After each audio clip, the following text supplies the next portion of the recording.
हरे कृष्णा। राधे राधे। फाल्गुन मास के शुक्ल पक्ष की एकादशी तिथि को आमली एकादशी कहते हैं, जिसे रंग भरी एकादशी के नाम से भी जाना जाता है। बड़े श्रद्धा भाव से मनाई जाती है और शुक्ल पक्ष की एकादशी तिथि को गोविंद द्वादशी के रूप में मनाया जाता है। द्वादशी तिथि के देवता भगवान विष्णु हैं, इसलिए द्वादशी तिथि के दिन श्री हरि की उपासना करना अत्यंत श्रेष्ठ माना गया है। पुराणों के अनुसार द्वापर युग में महाभारत युद्ध के दौरान श्री कृष्ण के मांगने पर बालक बर्बरी ने इसी दिन अपना शीश दान दिया था। कलयुग में शीश के दानी को ही बाबा खाटू श्याम के रूप में पूजा जाता है और खाटू श्याम जी के मंदिर में फाल्गुन मास के शुक्ल पक्ष में बहुत बड़े मेले का आयोजन किया जाता है, जिसमें देश के कोने कोने से श्रद्धालु वहां पहुंचते हैं। लोगों की ऐसी मान्यता है कि यहां आकर श्याम जी के दर्शन करने से सभी कष्टों से मुक्ति मिलती है और समस्त मनोकामनाएं पूर्ण होती हैं। तो आज रंग भरी एकादशी यानी आमल की एकादशी की कथा सुनने से पहले आपको गोविंद द्वादशी की कथा भी सुनाते हैं। महाबली भीम के पुत्र घटोत्कच और दैत्य मूर की पुत्री मोरवी यानी कामंडकटा के अति बलशाली पुत्र बर्बरी हुई। बर्बरी को खाटू श्याम, श्याम सरकार, सूर्यावर्चा, शीश के दानी, तीन बाणधारी जैसे अनेक नामों से भी जाना जाता है। एक परम तेजस्वी बर्बरिक ने श्री कृष्ण से पूछा, हे प्रभु, इस जीवन का सर्वोत्तम उपयोग क्या है? श्री कृष्ण बोले, हे पुत्र, परोपकार करना और निर्बल का सहारा बनकर सदैव धर्म का साथ देना ही जीवन का सर्वोत्तम उपयोग है। इसके लिए तुम्हें बल और शक्तियां अर्जित करनी पड़ेंगी। इसलिए तुम महासागर क्षेत्र में नव दुर्गा की आराधना कर शक्तियां प्राप्त करो। बर्बरिक ने 3 वर्षों तक कठोर तपस्या करके माँ दुर्गा को प्रसन्न किया। देवी ने बर्बरिक को 3 बाण और अनेक दिव्य शक्तियां प्रदान की, जिनसे 3 लोकों को जीता जा सकता था। जब बर्बरिक की महाभारत का युद्ध देखने की इच्छा हुई, तब वे माँ से आशीर्वाद लेने पहुंचे। तब माँ को हारे हुए पक्ष का साथ देने का वचन देकर युद्ध भूमि की ओर उन्होंने प्रस्थान किया। सर्वज्ञ भगवान श्री कृष्ण युद्ध का परिणाम पहले से ही जानते थे, इसलिए उन्होंने सोचा, यदि कौरवों को हारता देख बर्बरिक कौरवों का साथ देने लगे तो पांडवों की हार निश्चित हो जाएगी। इसलिए लीलाधर ने एक ब्राह्मण का वेश धारण कर चतुराई से बालक बर्बरिक का शीश दान में मांग लिया। बर्बरिक को आश्चर्य हुआ कि कोई ब्राह्मण उनका शीश क्यों मांग रहा है। ऐसा सोचकर उन्होंने ब्राह्मण से उनके वास्तविक रूप के दर्शन कराने की इच्छा व्यक्त की।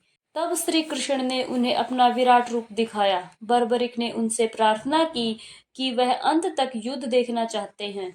श्री कृष्ण ने बर्बरिक की यह इच्छा स्वीकार कर ली और उनका सिर सुदर्शन चक्र से अलग कर दिया। शीश काटने के बाद माँ चंडिका देवी ने वीर बर्बरिक के शीश को अमृत से सींचकर देवित प्रदान किया। तब इस नवजागृत शीर्ष से श्री कृष्ण बोले, हे वत्स, जब तक पृथ्वी, नक्षत्र, सूर्य और चंद्रमा रहेंगे, तब तक तुम सभी लोगों के लिए पूजनीय बने रहोगे। इस प्रकार उनका शीश युद्ध भूमि के समीप ही एक पहाड़ी पर सुशोभित किया गया, जहां से बर्बरिक संपूर्ण युद्ध का दृश्य देख सकते थे। श्री कृष्ण ने युद्ध की समाप्ति के बाद बर्बरिक के शीश को पुनः प्रणाम करते हुए कहा, हे वीर बर्बरिक, आप कलयुग में मेरे नाम से पवित्र पूजित होकर अपने भक्तों के अभिष्ट कार्यों को पूर्ण करोगे। ऐसा कहते ही समस्त नवमंडल उल्लास से भर उठा और श्याम बाबा के देव स्वरूप शीश पर पुष्प वर्षा होने लगी। सभी प्रेम से मिलकर बोलिए, खाटू श्याम बाबा की जय। गोविंद द्वादशी से जुड़ी हुई एक और कथा का प्रसंग कुछ इस प्रकार है। एक बार एक गोपाल यादव कन्या ने एकादशी व्रत का पालन किया। वह बहुत गरीब थी, लेकिन श्री हरि के प्रति उसकी श्रद्धा अत्यंत गहरी थी। वह प्रत्येक एकादशी का व्रत रखती और द्वादशी का पालन करती। एक दिन उसने एकादशी का व्रत रखा और अगले दिन अपनी दही की मटकी लेकर बेचने निकली। वह सोच रही थी कि छोटी सी ही तो है मटकी, थोड़ी ही देर में दही बिक जाएगा और फिर वह पारण कर लेगी। लेकिन उस दिन एक चमत्कार होना था। फाल्गुन की द्वादशी तिथि थी। गोलोक में श्री कृष्ण प्रेमवती राधा जी के साथ नृत्य कर रहे थे। इसी दौरान एक गुलर के पेड़ को राधा रानी ने जोर से हिलाया तो उसका दिव्य पुष्प उड़ते हुए कृष्ण पर गिरा और कुछ जमीन पर गिर पड़े। हवा के प्रभाव से वही गुलेर का पुष्प उड़कर गोपिका की मटकी पे जा गिरा। सुबह से दोपहर हो गई, दोपहर से शाम और फिर शाम से रात होने लगी। दही बिकती जा रही थी, लेकिन मटकी खाली ही नहीं हो रही थी। इस प्रकार गोपिका का द्वादशी का व्रत भी पूर्ण हो गया और उसने इसे प्रभु की कृपा माना। फिर वह हर एकादशी के साथ फाल्गुन द्वादशी का भी व्रत करने लगी और इसी पुण्य प्रभाव से अंत में वह श्री कृष्ण के बैकुंठ धाम को चली गई। फाल्गुन मास की यह दिव्य एकादशी केवल उपवास का नियम नहीं बल्कि भक्ति, प्रेम और मोक्ष की त्रिवेणी है। इस दिन भगवान शिव माता पार्वती को विदा करवाकर काशी पधारे थे और भक्तों ने रंग और गुलाल उड़ाकर उनका स्वागत किया था। तभी से यह दिन रंग भरी एकादशी के नाम से प्रसिद्ध हुआ। वही यही एकादशी भगवान विष्णु को भी अति प्रिय है, क्योंकि यह दिन आंवला की अर्थात आंवले के पूजन का विशेष अवसर होता है।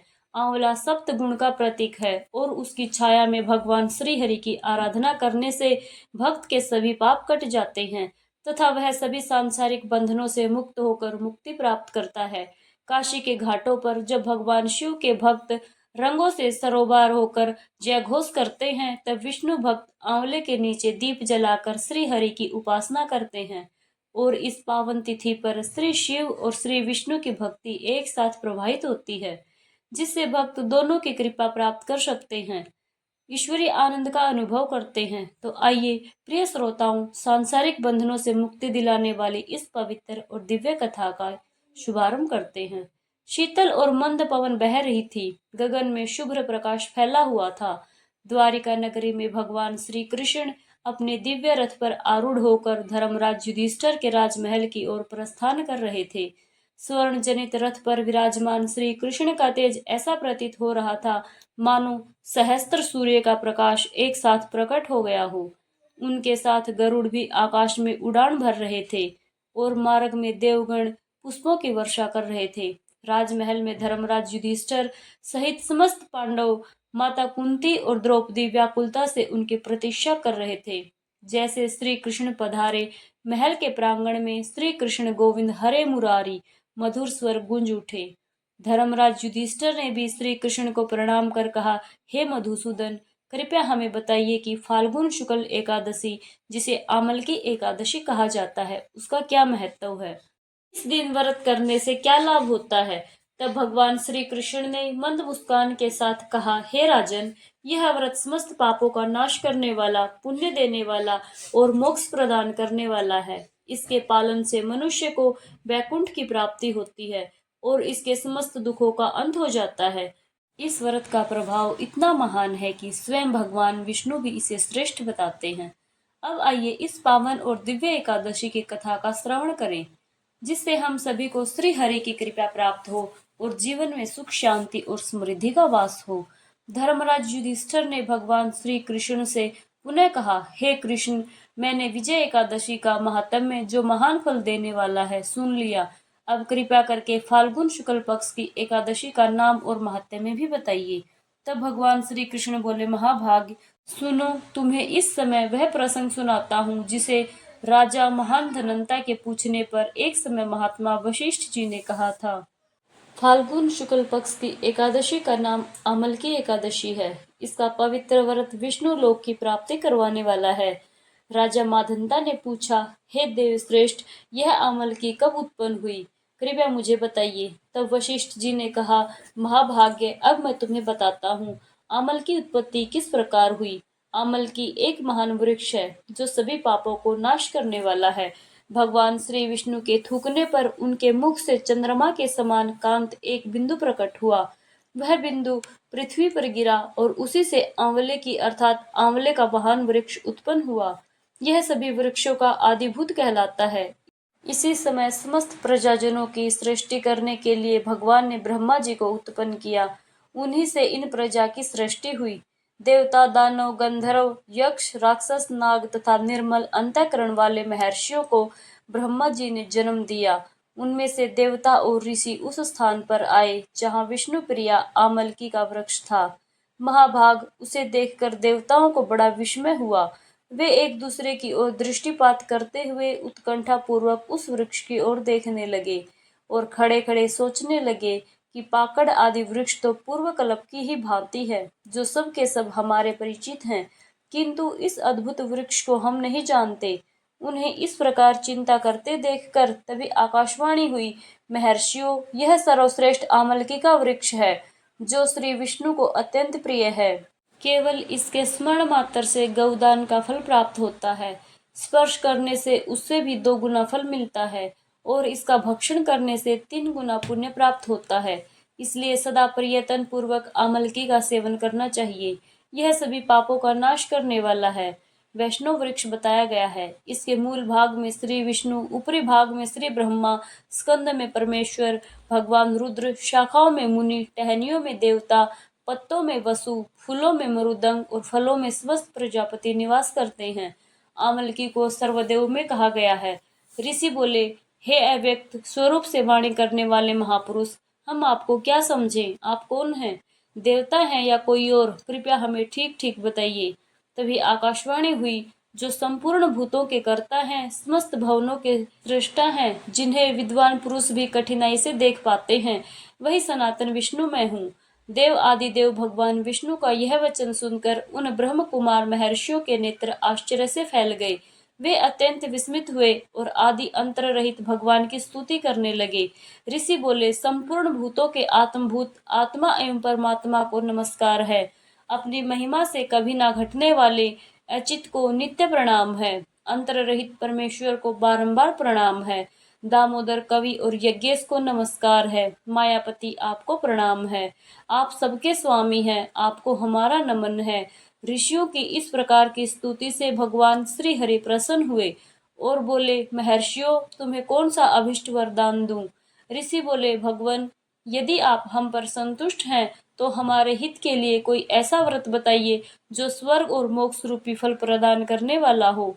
श्री विष्णु बोले, महर्षियों, फाल्गुन शुक्ल पक्ष में यदि नक्षत्र से युक्त द्वादशी हो तो वह अत्यंत पुण्य देने वाली तथा बड़े बड़े पापों का नाश करने वाली होती है। हे दजो, उसमें जो विशेष कर्तव्य है उसे ध्यान से सुनो। आंवला की एकादशी के दिन आंवले के वृक्ष के पास बैठकर वहां रात्रि में जागरण करना चाहिए। इससे मनुष्य सभी पापों से मुक्त हो जाता है और सहस्त्र गौदान का फल प्राप्त होता है। हे विप्रगण, यह व्रतों में श्रेष्ठ व्रत है जिसे मैंने तुम्हें बताया है। ऋषि बोले, भगवान, इस व्रत की विधि भी कृपया बताइए। यह कैसे पूर्ण होता है? इसके देवता और मंत्र कौन कौन से बताए गए हैं? उस समय स्नान और दान कैसे किया जाता है? पूजन की कौन सी विधि है और उसके लिए मंत्र क्या है?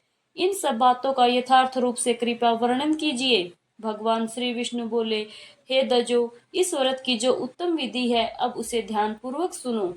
एकादशी के दिन प्रातःकाल दंत धावन करके यह संकल्प करें, हे पुंडरीकाक्ष, हे अच्युत, मैं एकादशी को निराहार रहकर दूसरे दिन भोजन करूंगा। आप मुझे शरण में रखें। ऐसा नियम लेने के बाद पतित, चोर, पाखंडी, दुराचारी, मर्यादा भंग करने वाला और गुरु पत्नीगामी मनुष्य से वार्तालाप ना करें। अपने मन को वश में रखते हुए नदी, पोखर, कुएं या घर में ही स्नान करें। स्नान से पहले शरीर पर मिट्टी लगाकर इस प्रकार कहें, हे अश्वकांत, रथक्रांत ते, विष्णुक्रांत ते, वसुंधरे, मृतके हर्पे पापम जन्म कोटिया समार्जित, अर्थात हे वसुंधरे, तुम्हारे ऊपर अश्व और रथ चलते हैं तथा वामन अवतार के समय भगवान विष्णु ने भी तुम्हें अपने चरणों से नापा था। हे पृथ्वी, मैंने करोड़ों जन्मों में जो पाप किए हैं, मेरे उन सभी पापों को हर लो। फिर स्नान करते समय इस प्रकार कहें, हे जल की अधिष्ठात्री देवी माता, आप संपूर्ण भूतों के लिए जीवन स्वरूप हैं। वही जीवन जो श्वेत और इधो जाति के जीवों का भी रक्षक है। आप रसों की स्वामिनी हैं। आपको नमस्कार है। आज मैं संपूर्ण तीर्थों, कुंडों, झरनों, नदियों और देव संबंधी सरोवर में स्नान कर चुका हूँ। मेरा यह स्नान उन सभी स्नानों का फल देने वाला हो। विद्वान पुरुष को चाहिए कि वह परशुराम जी की सोने की प्रतिमा बनाए। प्रतिमा अपनी शक्ति और धन के अनुसार 1 या आधे माह से स्वर्ण की होनी चाहिए। स्नान के बाद घर आकर पूजा और हवन करें। इसके पश्चात सभी प्रकार की सामग्री लेकर आंवले के वृक्ष के पास जाएं। वहां वृक्ष के चारों ओर की भूमि को झाड़ हार कर लीप पोत कर शुद्ध कर ले। शुद्ध भूमि में मंत्रोच्चार पूर्वक जल से भरे नवीन कलश की स्थापना करें। कलश में पंचरत्न और दिव्य गंध आदि डालें। श्वेत चंदन से उसे अलंकृत करें। कंठ में फूलों की माला पहनाएं। सब प्रकार की धूप की सुगंध फैलाएं और जलते हुए दीपों की पंक्ति सजाकर रखें। तात्पर्य यह है कि चारों ओर से सुंदर और मनोहर दृश्य उपस्थित करें।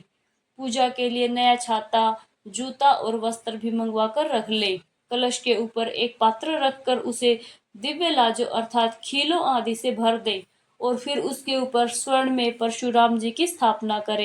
विषुकाय नमः कहकर उनके चरणों की, विषुवपर्ण नमः से दोनों घुटनों की, उग्र नमः से जंघों की, दामोदरा नमः से कंठ भाग की, पद्म नामाय नमः से उदर की, श्री वत्स धारणाय नमः श्री वक्षस्थल की, चक्र नमः से बाएं भाग की, गदये नमः से दाहिनी भाग की, वैकुंठ नमः से कंठ की, यज्ञ मुखाय नमः से मुख की, विशोक निधि नमः से नासिका की, वासुदेवाय नमः से नेत्रों की, वामना नमः से ललाट की सर्वात्म अंगों और मस्तक की पूजा करें।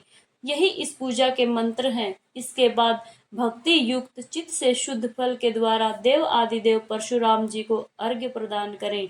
अर्घ्य देते समय इस प्रकार कहें, हे देव देवेश्वर जमदग्नि नंदन श्री विष्णु स्वरूप परशुराम जी, आपको नमस्कार है, नमस्कार है। आंवले के फल के साथ दिया हुआ मेरा यह अर्घ्य कृपया ग्रहण कीजिए। इसके बाद भक्ति युक्ति से जागरण करें। नृत्य, संगीत, वाद, धार्मिक उपाख्यान या फिर श्री विष्णु संबंधी कथा वार्ता आदि के द्वारा वह रात्रि व्यतीत करें। इसके बाद भगवान विष्णु के नाम लेते हुए आंवले के वृक्ष की परिक्रमा 108 या 28 बार करें।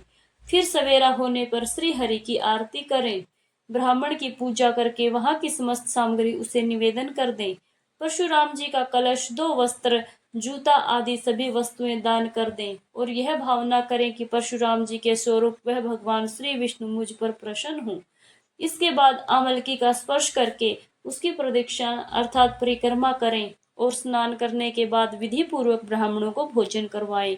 इसके पश्चात कुटुंबों के साथ बैठकर स्वयं भी भोजन करें। ऐसा करने से जो पुण्य प्राप्त होता है वह सब भी बतलाता हूँ, ध्यान से सुनो। संपूर्ण तीर्थों के सेवन से जो पुण्य प्राप्त होता है, सब प्रकार के दान देने से जो फल मिलता है, वह सब उपयुक्त विधि के पालन से सहज ही प्राप्त हो जाता है। समस्त यज्ञों की अपेक्षा भी अधिक फल मिलता है, इसमें तनिक भी संदेह नहीं है। यह व्रत सभी व्रतों में उत्तम है, जिसका मैंने तुमसे पूरा पूरा वर्णन किया है।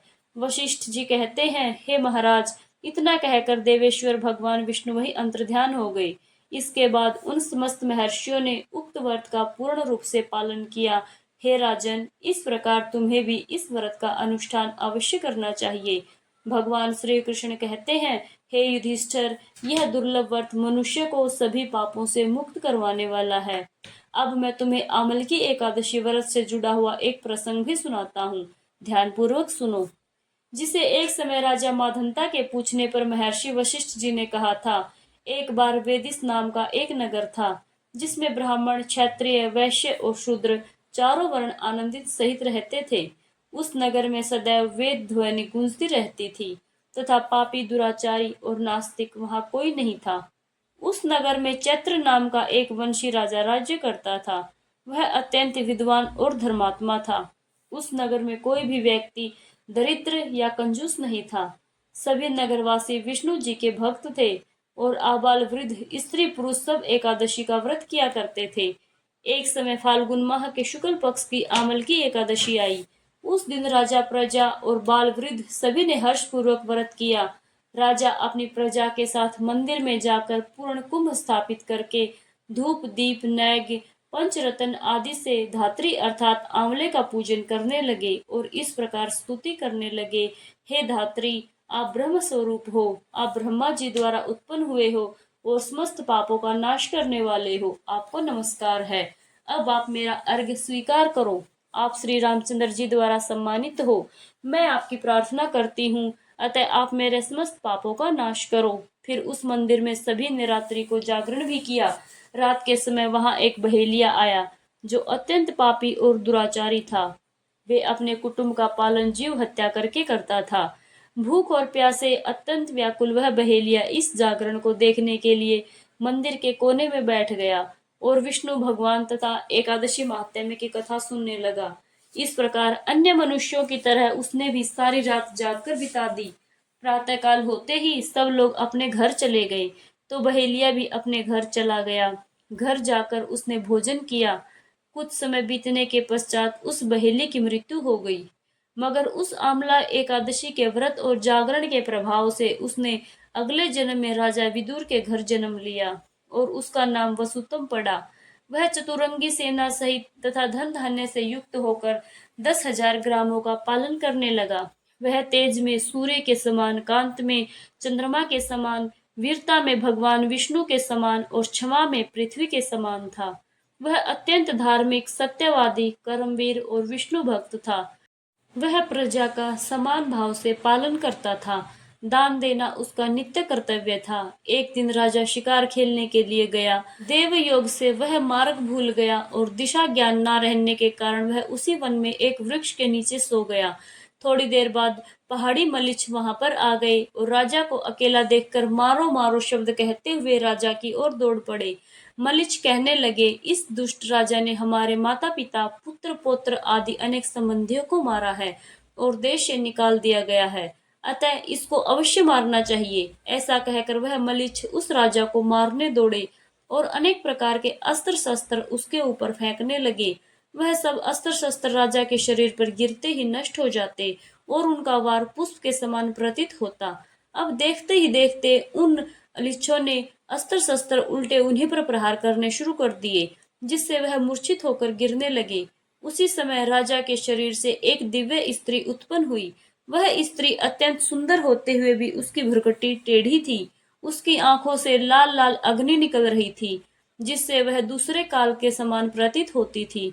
वह स्त्री मलिच्छों को मारने दौड़ी और थोड़ी ही देर में उसने अपने सभी मलिच्छों को काल के गाल में पहुंचा दिया। जब राजा सोकर उठा तो उसने मलिच्छ को मरा हुआ देखकर कहा, इन शत्रुओं को किसने मारा है और वन में मेरा कौन हितैषी रहता है। वह ऐसा विचार कर ही रहा था कि आकाशवाणी हुई, हे राजन, इस संसार में श्री विष्णु भगवान के अतिरिक्त कौन तेरी सहायता कर सकता है। इस आकाशवाणी को सुनकर राजा अपने राज्य में आ गया और सुखपूर्वक राज्य करने लगा। भगवान श्री कृष्ण कहते हैं, हे राजन, यह आमल की एकादशी के व्रत का प्रभाव था। जो मनुष्य इस आमल की एकादशी का व्रत सच्चे मन और श्रद्धा से निष्ठा के साथ करते हैं, वे प्रत्येक कार्य में सफल होकर अंत में वैकुंठ लोक जाते हैं। भगवान श्री कृष्ण ने धर्मराज युधिष्ठिर को आमल की एकादशी की यह कथा सुनाई। कथा सुनते ही युधिष्ठिर महाराज सहित समस्त पांडवों के हृदय में भक्ति और उत्साह का संचार हुआ। भाव विभोर होकर धर्मराज युधिष्ठिर ने श्री कृष्ण से कहा, हे माधव, आपकी कृपा से मैंने इस पावन व्रत का महत्व जाना है। अब कृपया कर यह बताइए, इस व्रत का पालन करने से कौन कौन से लाभ प्राप्त होते हैं। श्री कृष्ण मुस्कुराते हुए बोले, हे राजन, आमल की एकादशी का व्रत करने से मनुष्य के समस्त पाप नष्ट हो जाते हैं। यह व्रत पुण्यदायी, आयु और आरोग्य देने वाला है। जिस प्रकार सूर्य के उदय होते ही अंधकार समाप्त हो जाता है, वैसे ही इस व्रत के प्रभाव से समस्त दोष और संकट दूर हो जाते हैं। पुण्य फल की प्राप्ति होती है, समस्त पापों का नाश होता है। भक्त को दीर्घायु, आरोग्य और धन धान्य की प्राप्ति होती है। परिवार में सुख समृद्धि बनी रहती है। पितरों को शांति मिलती है। विष्णु लोक की प्राप्ति होती है। मोक्ष का द्वार खुलता है और इस व्रत से घर में सकारात्मक ऊर्जा बनी रहती है और समस्त बाधाएं समाप्त हो जाती हैं। श्री कृष्ण ने अंत में कहा, हे युधिष्ठिर, इस एकादशी का पालन जो भी श्रद्धा से करता है, उस भक्त पर कभी भी कोई संकट नहीं आता। इस प्रकार आमल की एकादशी की कथा यहीं पर संपूर्ण हुई और धर्मराज युधिष्ठिर सहित समस्त पांडवों ने श्रद्धा पूर्वक इस व्रत का पालन किया। अब जो भी श्रद्धा और भक्ति से इस कथा को सुनता या सुनाता, वह भी समस्त पापों से मुक्त होकर अंत में विष्णु लोक को प्राप्त होता है। तो सभी मिलकर प्रेम से बोलिए, श्री लक्ष्मी नारायण भगवान की जय, श्री कृष्ण भगवान की जय।